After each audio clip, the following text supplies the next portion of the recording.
nós queremos que os nossos jovens amem a Deus acima de todas as coisas. Tudo bem? Nessa noite eu quero falar para vocês sobre o tema da nossa mensagem é: o olhar de Jesus está sobre você. O olhar de Jesus está sobre você.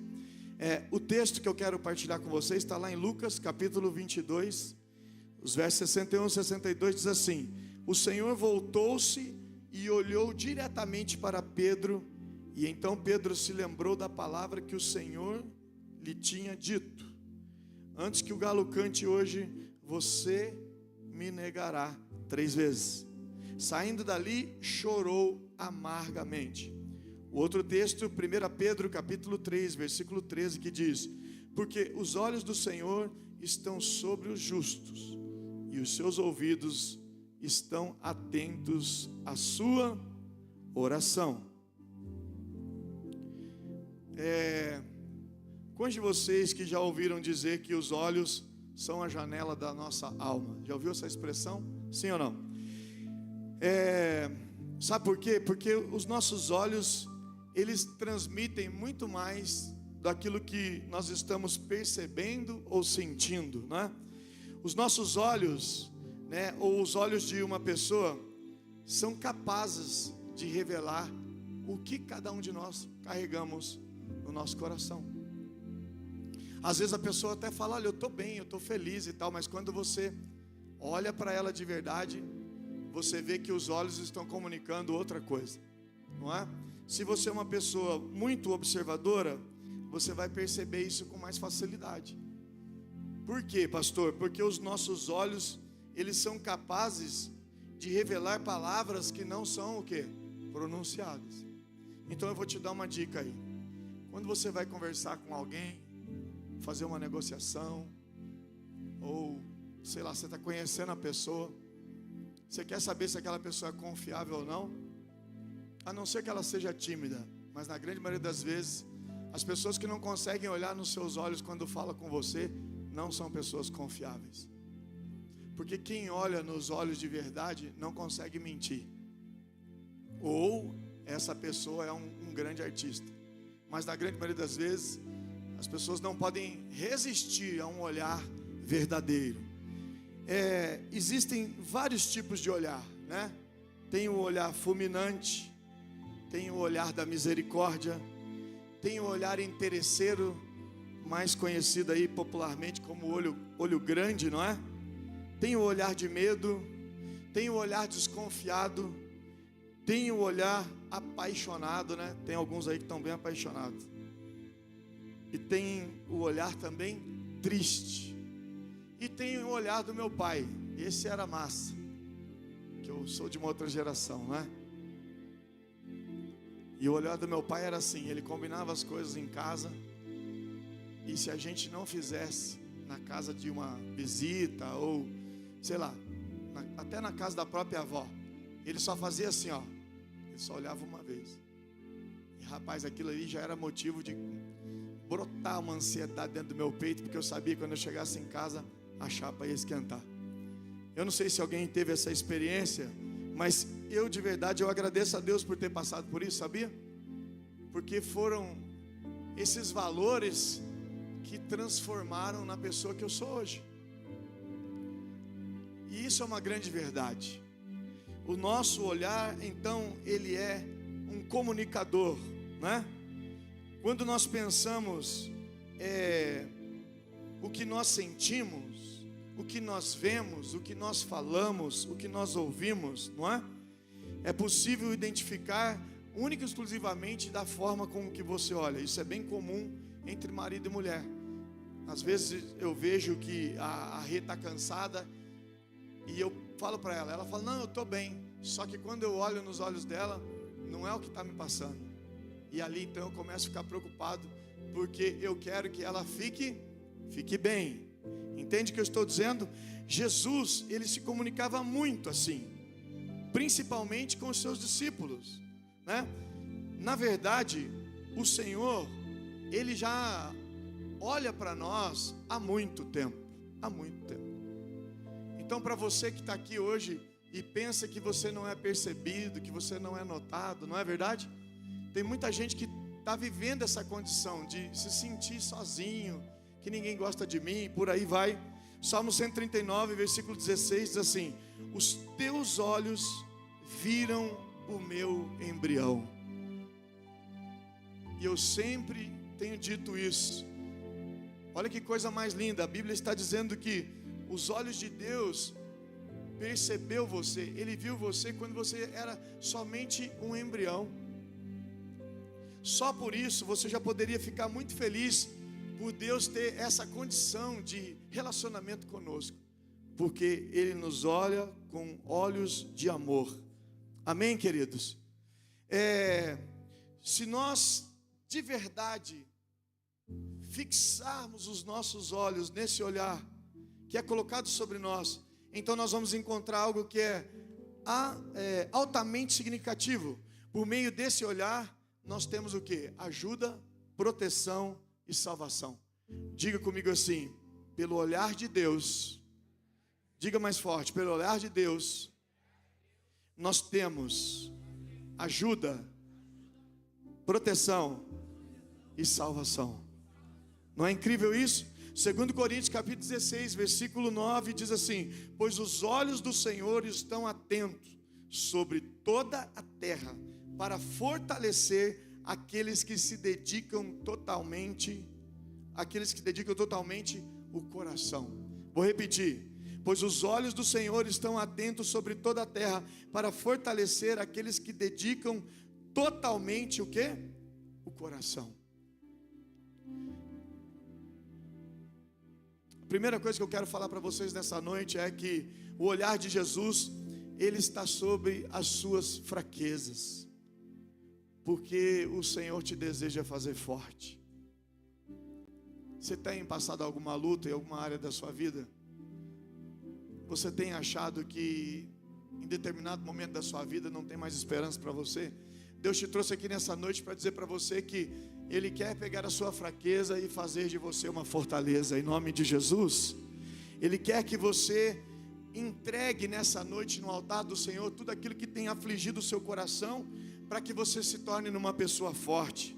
Olha o que diz Lucas 22, 61, 62, diz assim: o Senhor voltou-se e olhou diretamente para Pedro. Então Pedro se lembrou da palavra que o Senhor lhe tinha dito: e antes que o galo cante, hoje você me negará 3 vezes. Saindo dali, chorou amargamente. Você deve saber que Jesus, Ele já tinha avisado a Pedro que se ele enfraquecesse na fé, ele iria negá-lo, antes mesmo que o galo cantasse 3 vezes naquele dia. Se nós formos olhar lá em Lucas 22, 31, 33, o texto diz assim: Simão, Simão, Satanás pediu vocês para peneirá-los como trigo, mas eu orei por você, para que a sua fé não desfaleça, e quando você se converter, fortaleça os seus irmãos. Mas ele respondeu: eu estou pronto para ir contigo para a prisão e para a morte. Isso aqui tem um grande ensinamento para nós, porque muitas vezes Satanás está pedindo a minha vida, está pedindo você para passar na peneira, para saber de verdade qual a motivação do seu coração. Por que você vem aqui todos os domingos? Por que você está frequentando uma célula? Sabe por quê? Ele quer ver se você é um grão de verdade, ou você é aquela poeira, aquela palha que ecoa pela peneira abaixo. Jesus, ele já tinha avisado Pedro. Você já avisou ou recomendou a uma pessoa para não fazer uma determinada coisa, e aí aquela pessoa olha para você e diz assim: está tudo bem, eu vou fazer isso, vou seguir a sua recomendação. Mas logo depois o que ela faz? Faz tudo ao contrário. Infelizmente isso é muito comum, nós prometermos algo que nós não vamos conseguir cumprir. Nos momentos de empolgação, ou que nós estamos mais emocionados, nós acabamos falando coisas que nós, no fundo sabemos que nós não vamos conseguir honrar com aquilo. E isso lembra um pouco a relação entre um pai e um filho, porque o pai avisa o filho, pede para que o filho não se meta em confusão, Mas o que vai acontecer? Em algum determinado momento da nossa vida, eles vão falhar. Olha que os meus são 2 pequenininhos, 4 e 5 anos. E mesmo assim, eles falham. Você falha, eu falho. Nós, infelizmente, iremos falhar. Só que o nosso olhar como pai aos nossos filhos, como é o olhar? É um olhar de raiva, é um olhar de fúria, é um olhar de desaprovação. E por conta disso, nós não conseguimos lidar com a decepção de quem nós esperávamos muito. Mas como Jesus nos olha? Como Jesus nos olha?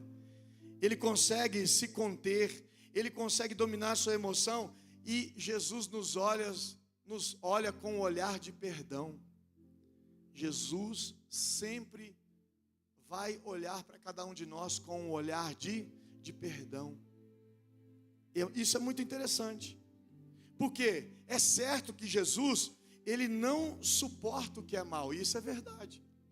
Por isso que nós falamos, por isso que nós ensinamos, por isso que nós pregamos, para que eu e você possamos nos libertar daquilo que é mal, fazer melhor as escolhas, aquilo que agrada o coração de Deus. Preste bem atenção, os nossos erros, as nossas falhas, os nossos pecados, certamente aborrecem a Jesus, isso é verdade.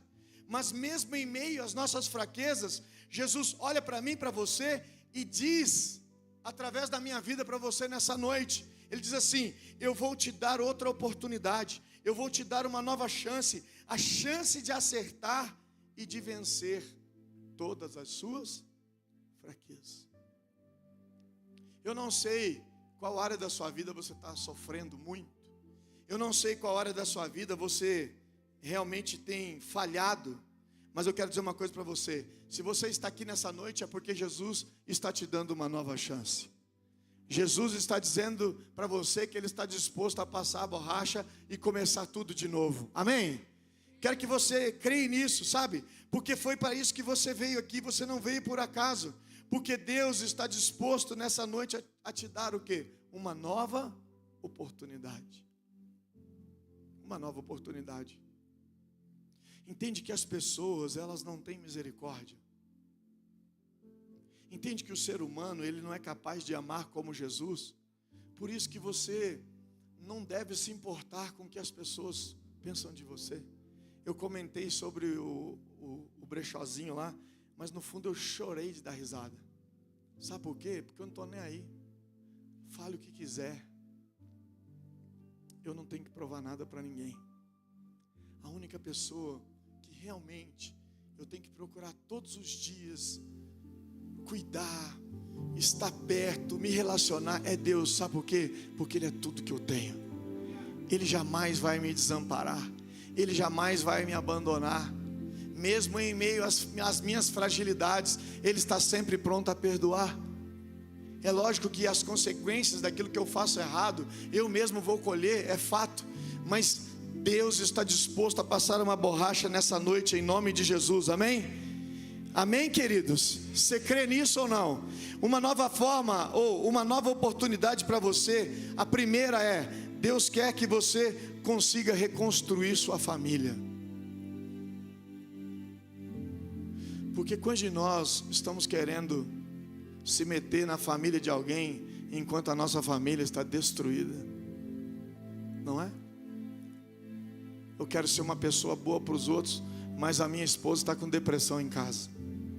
Eu quero ser uma bênção na igreja, mas os meus filhos estão todos perdidos aí pelo mundo. Sabe por quê? Por causa do meu mau exemplo, por causa da minha falta de compromisso. Mas nessa noite Jesus, Ele quer reconstruir a sua família, amém? Hebreus capítulo 11, versículo 7 diz que Noé, movido por santo temor, construiu uma arca para salvar a sua família. É engraçado como que as pessoas, elas criaram um sinônimo para a igreja amor e cuidado. Lá é uma igreja bem familiar, mas toda igreja deveria ser bem familiar, não é? Mas sabe por quê? Por muito tempo nós valorizamos uma coisa chamada ministério, e é engraçado isso, não é? Porque o meu ministério, e a sua família está em cacos, destruído. Que ministério é esse? Porque o seu primeiro ministério é cuidar da sua própria casa. Jesus disse que quando nós somos solteiros, nós temos que cuidar das coisas do Senhor. Mas quando nós casamos, a prioridade é a nossa casa. Gente, infelizmente nesses anos eu já vi cada absurdo. Nos meus aconselhamentos ou nos meus gabinetes, como eu gosto de chamar, maridos incrédulos e que disse: olha, pastor, o senhor é até uma pessoa bacana, mas eu queria que o senhor fosse de surpresa lá em casa, para você ver como é que é a minha casa. A minha esposa depois começou a frequentar a igreja, louça não se lava mais lá. Os banheiros estão tudo sujo, encardido. Os meus filhos às vezes chegam na hora de comer as refeições, sequer as refeições estão prontas. E aí eu queria perguntar para o senhor: isso é certo? A pessoa viver dentro da igreja, falando do Deus que o Senhor ensina, e se dentro da minha própria casa, se eu fosse depender daquilo que ela faz, se o Senhor estivesse no meu lugar, o Senhor queria caminhar com Jesus? E aí? Isso é muito grave, porque a Bíblia vai dizer que no tempo de Noé, o mundo estava praticamente destruído. Tudo quanto é tipo de maldade, de crueldade aconteceu naquele tempo. Mas Deus vê no meio daquela Sodoma, vamos dizer assim, né, para vocês poderem entender, um homem chamado Noé. E Deus dá para ele o quê? Uma direção. E Deus dá para ele uma incumbência. Agora veja, até aqueles dias não havia caído uma gota sequer de água sobre a face da terra. Eles nem sabiam o que era chuva, muito menos Noé. Mas Deus fala com ele. Falei: eu vou te dar uma tarefa, e você vai construir um grande barco. E enquanto você constrói esse barco, o suar do seu machado vai funcionar como uma pregação para essa sociedade que eu me arrependi de ter colocado sobre a face da terra. Mas eles terão uma oportunidade, se eles acreditarem naquilo que você vai anunciar. Foram mais de 100 anos. Eu fico pensando do machado batendo nas madeiras. E alguém falava: ei Noé, o que você está fazendo? Estou construindo um barco. Mas o que é? Para que barco? Porque o Deus que eu sirvo diz que vai chover. O que é chuva? Eu não sei. Mas você acredita nisso? Se ele falou, eu acredito. E pelo jeito vai ser forte o negócio, porque o barco é grande. Mas as pessoas fizeram o quê? Continuavam se dando em casamento, continuavam festando, orgias e tudo quanto é tipo de baixaria acontecia, até que Noé salva a sua família. Deus quer que eu e você possamos reconstruir a nossa família. Porque se tem algo precioso diante do Senhor, é a nossa família.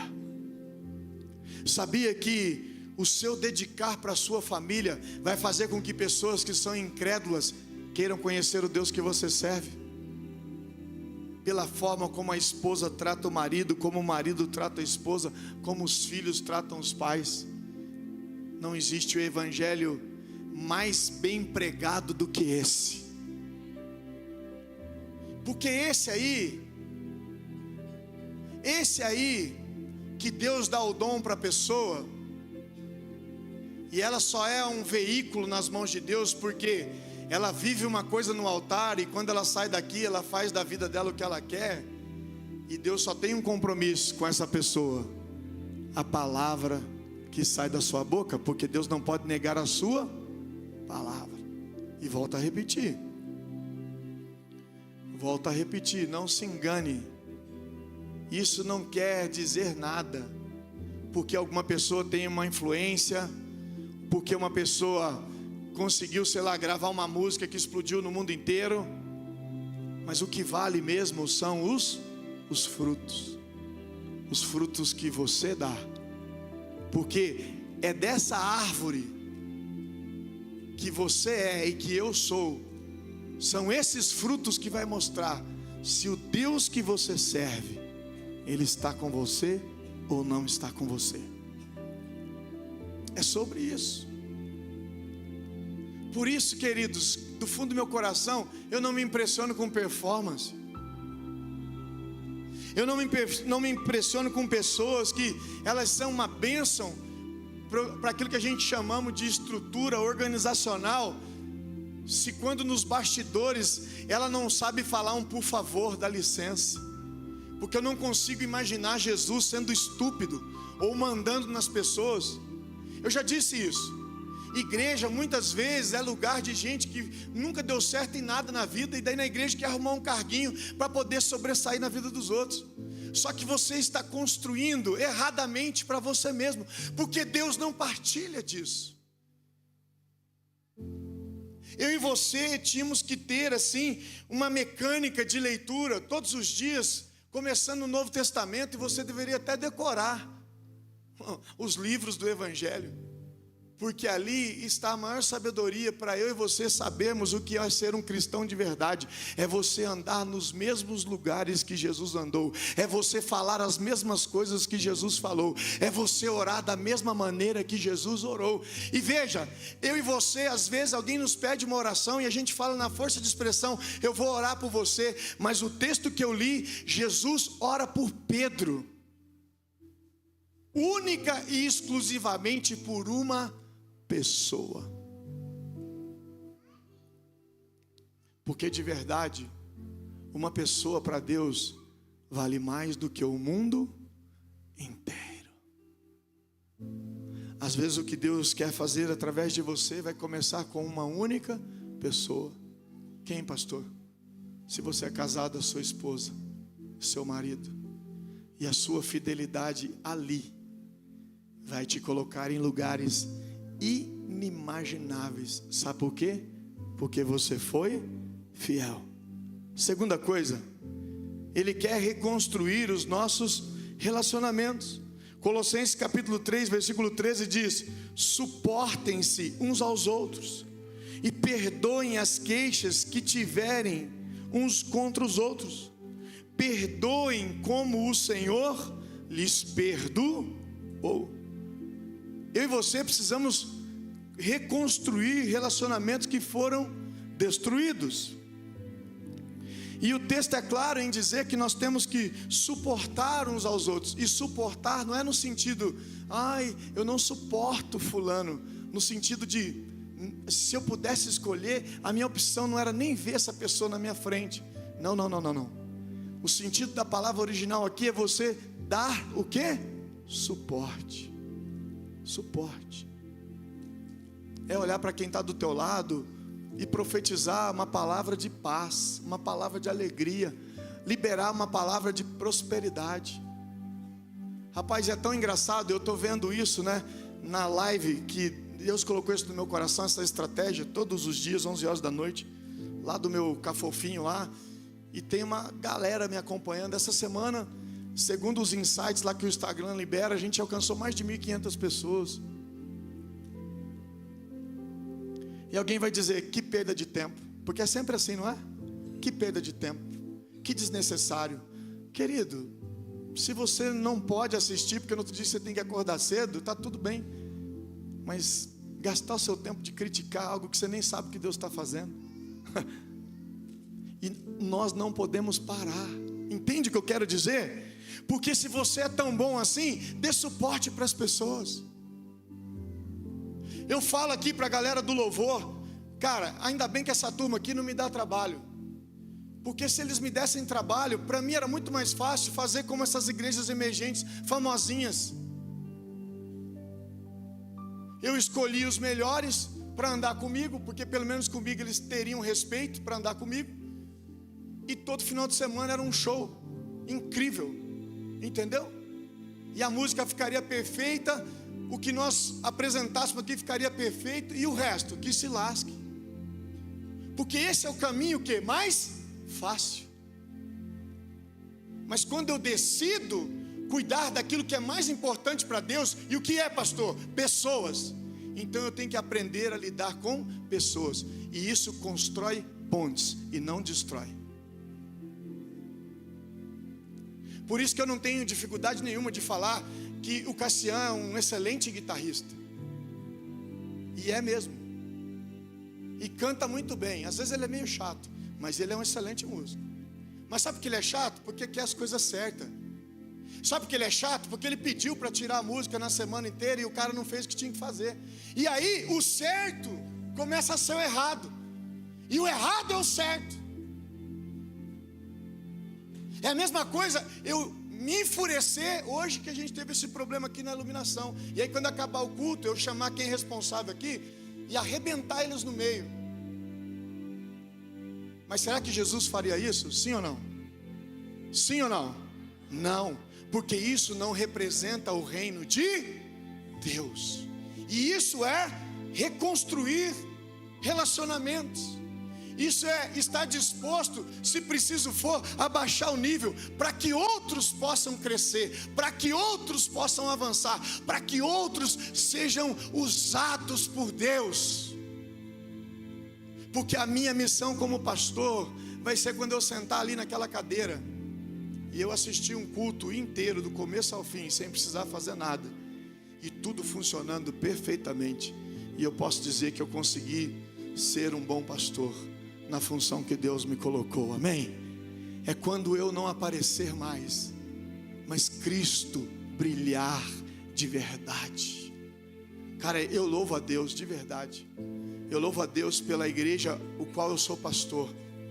Eu louvo a Deus pela oportunidade que Deus me deu de fazer parte da equipe pastoral do Bispo Marcelo. Eu louvo a Deus pelas pessoas que Deus tem colocado no nosso caminho, porque deste lugar nós não vamos levar nada, entendeu? Você pode achar que você é muito esperto, mas para o lugar que você vai, lá não vai ter esperteza alguma. Na sexta-feira ou na quinta, a gente estava lá em Ibituva, né? E aí eu fiz a live dentro da funerária. Olha aí que mistério. Alguém fez até o sinal da cruz. Fica com medo, né? Você tem que ter medo de vivo, de morto você não precisa ter medo. Inclusive, fica a dica aqui, né? Se alguém ainda não tem seu plano funerário, você pode me procurar no final do culto, eu vendo para você um plano, né? E eu canto ainda no seu velório. Eu faço uma oração lá pela tua família, tá bom? Você me procura no final. Pastor, como assim?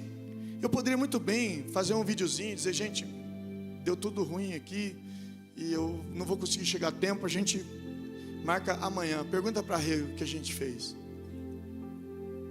Eu fui voando para lá, porque você não sabe o tamanho da minha alegria de ver todas as noites ali 70, 80, já deu até 100, né? 102 pessoas sendo tocadas pelo poder do Espírito Santo de Deus.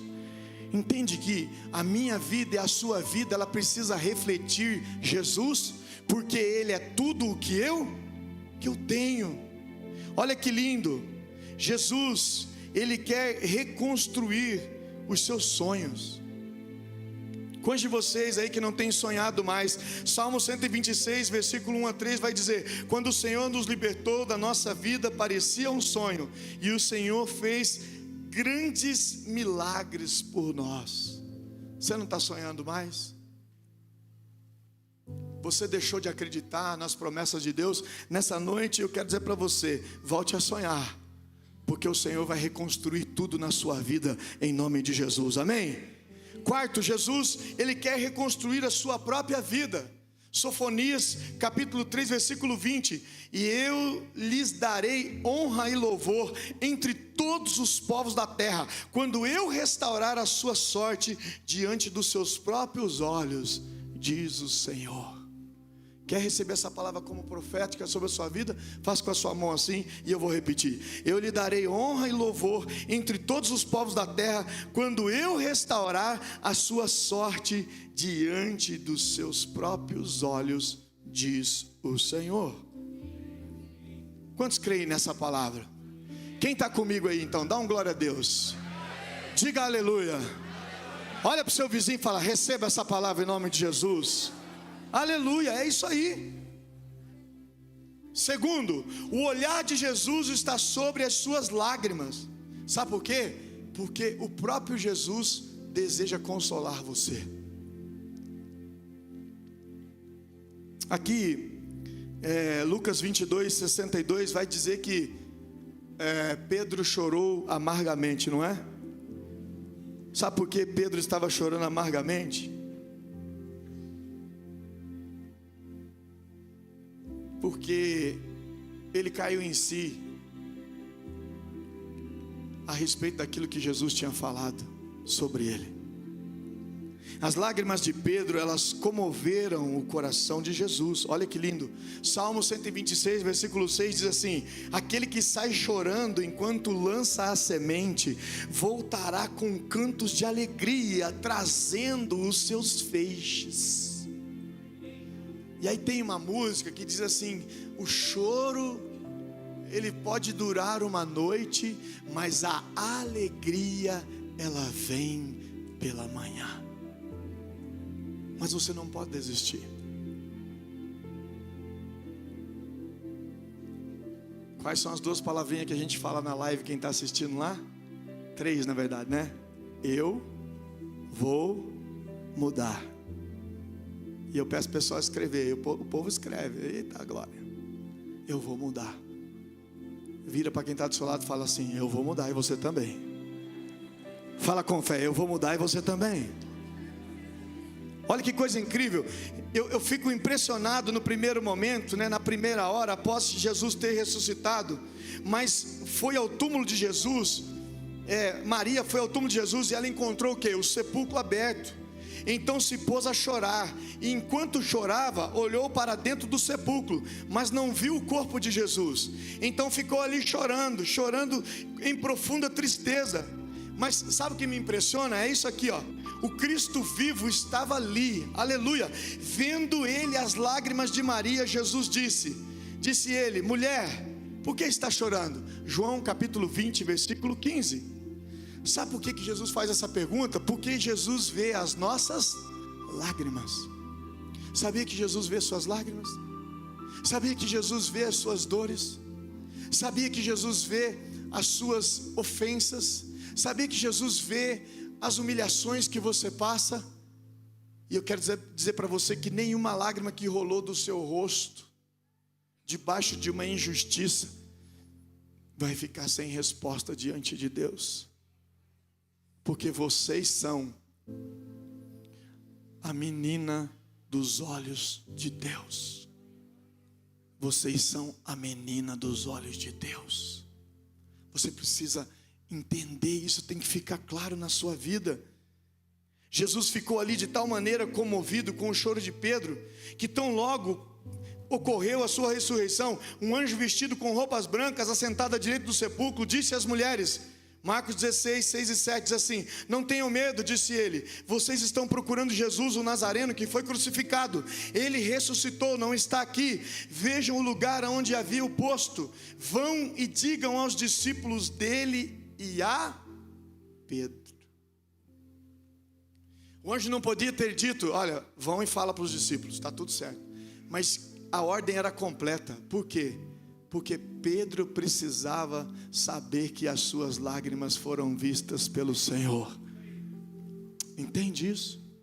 Quando eu digo para você que Deus sabe o seu endereço, Deus sabe o seu WhatsApp, Deus sabe o seu telefone, Deus sabe o seu e-mail, Deus sabe tudo ao teu respeito, e na hora certa a bênção vai te alcançar, como está lá em Deuteronômio 28, quando o texto diz: se atentamente ouvires a voz do Senhor teu Deus, e teres o cuidado de guardar todos os mandamentos que hoje eu vos ordeno, essas bênçãos te alcançarão. É sobre isso.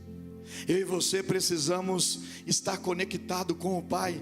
Jesus, ele viu as lágrimas de Pedro e ele lembrou dele de forma muito especial. Não é gostoso quando alguém lembra de nós? Assim também se passa com as nossas lágrimas. É lógico, as suas lágrimas, elas não escorrem pelo rosto sem que Jesus as vejam. E eu quero perguntar para você: você tem derramado lágrimas? A pergunta é: você tem derramado lágrimas? Você tem tido momentos de choros, momentos de grande tristeza, de amargura? Você tem tido muitos problemas e por isso você chora? Talvez você está aqui e você tem chorado por causa de doenças. Talvez você está aqui e você tem chorado por causa de fraqueza. Talvez você está aqui e você está chorando por causa de falhas. Talvez você está aqui e você está chorando por erros do passado. Talvez você está aqui e você está chorando por frustrações.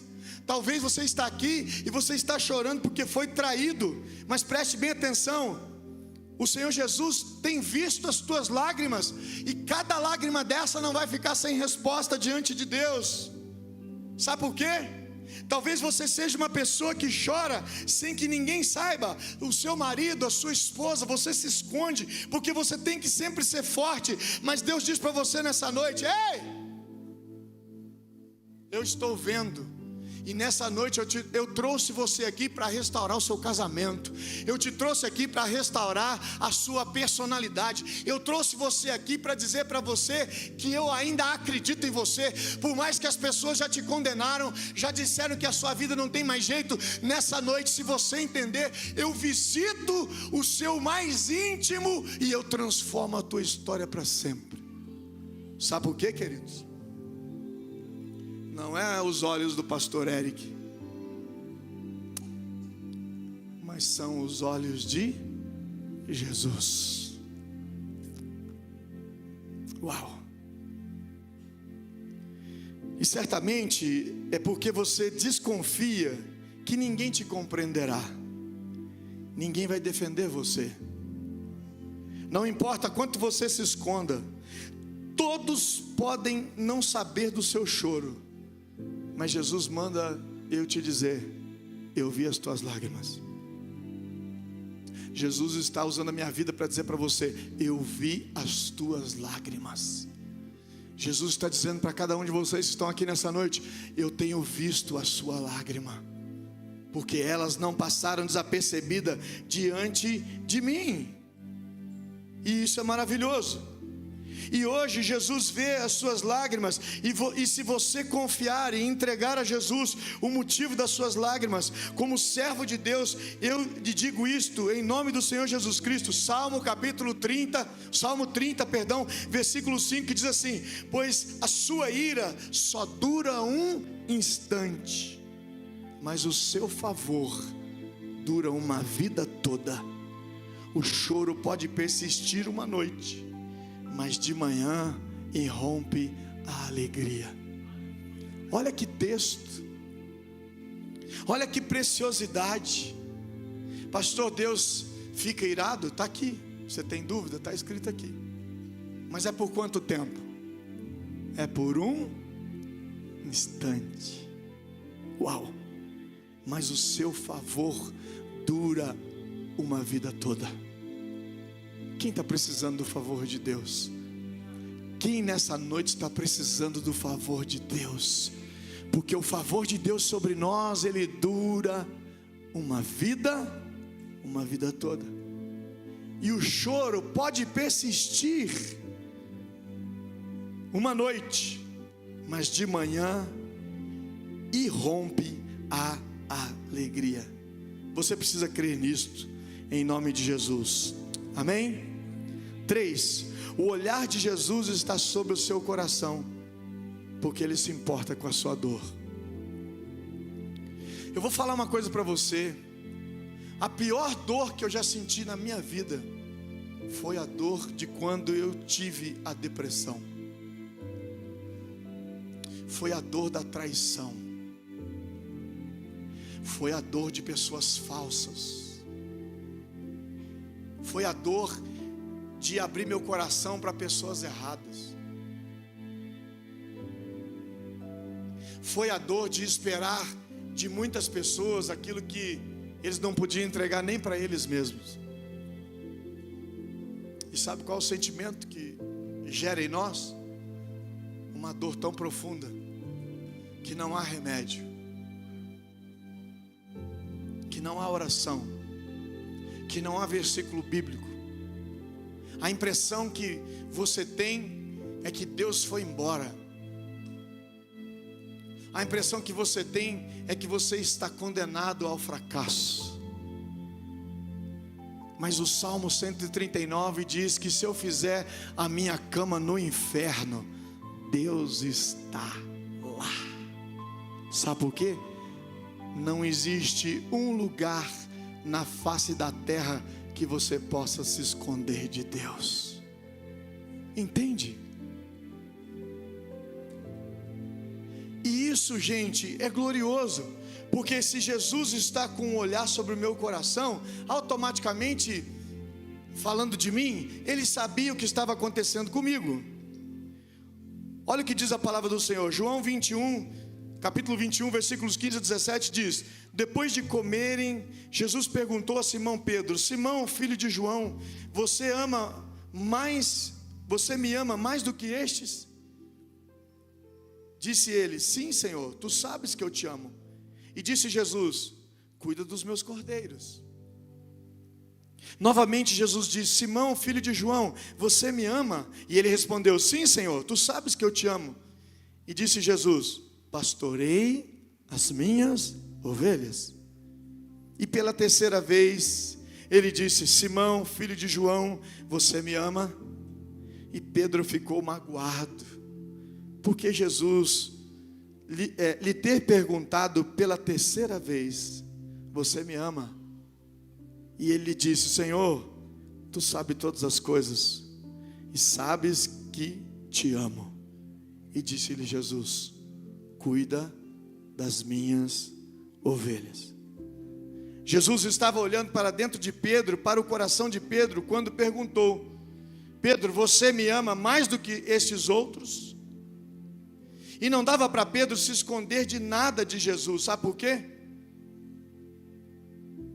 Porque nós não podemos nos esconder de Deus. E o texto é claro, João 21, 17, Senhor, tu sabes todas as coisas, verdade. Jesus olha para o nosso coração e vê tudo. Agora, nós, pela nossa limitação humana, erramos muito ao emitir juízos sobre pessoas. Porque cada pessoa tem sua história, amém?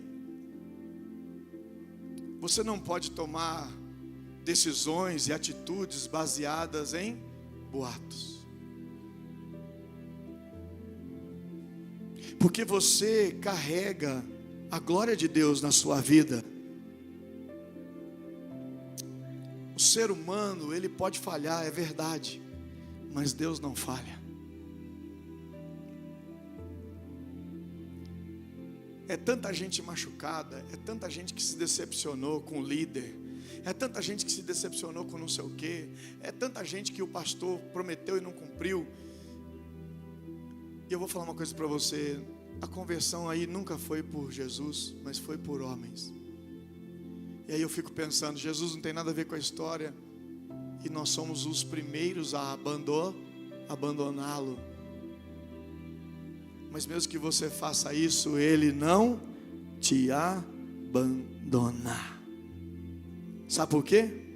O olhar de Jesus, ele é certo, é justo, é preciso, é sempre permeado de amor, de graça e de misericórdia. Esse é o olhar de Jesus sobre nós.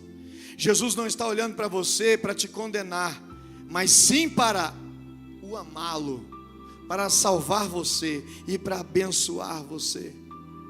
E Ele de verdade se importa e promete.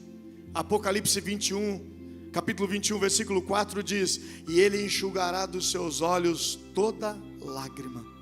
Não haverá mais morte, nem tristeza, nem choro e nem dor. Olhe para quem está do teu lado e fala assim: fique bem tranquilo, porque um dia tudo isso vai passar. Você crê nisso? Sim ou não? Eu queria que todos vocês fechassem os olhos agora.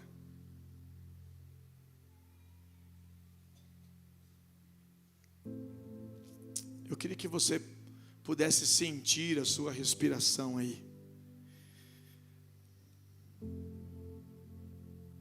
E eu quero que você agora tente ver Jesus olhando para você.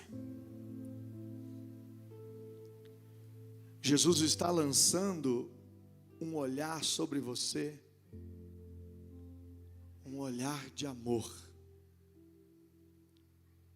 Contemple nos olhos de Jesus o olhar de amor com relação a você. Eu quero que você agora comece a pensar e ver nos olhos de Jesus o perdão que Ele liberou sobre a sua vida. Você precisa sentir isso. Você precisa sentir que você já foi perdoado.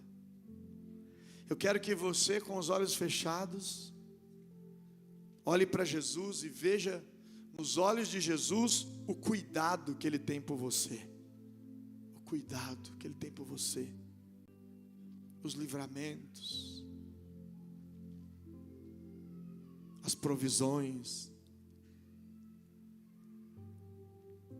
Jesus tem cuidado de você. Eu quero que você olhe para Jesus e veja nos olhos dele proteção. Às vezes você esperou ser protegido pelo seu pai, pela sua mãe, por quem te criou.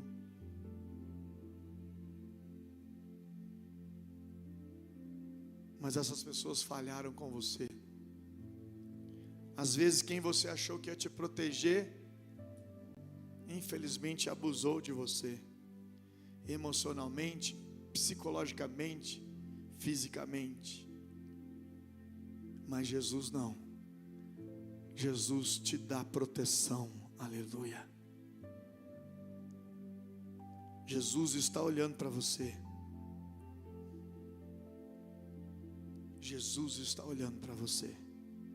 Salmo 30, versículo 11 diz: mudaste o meu pranto em dança, e a minha veste de lamento em veste de alegria. Ele mudará o seu pranto em dança, as suas vestes de lamento em veste de alegria, para que o seu coração cante louvores a Deus e não se cale.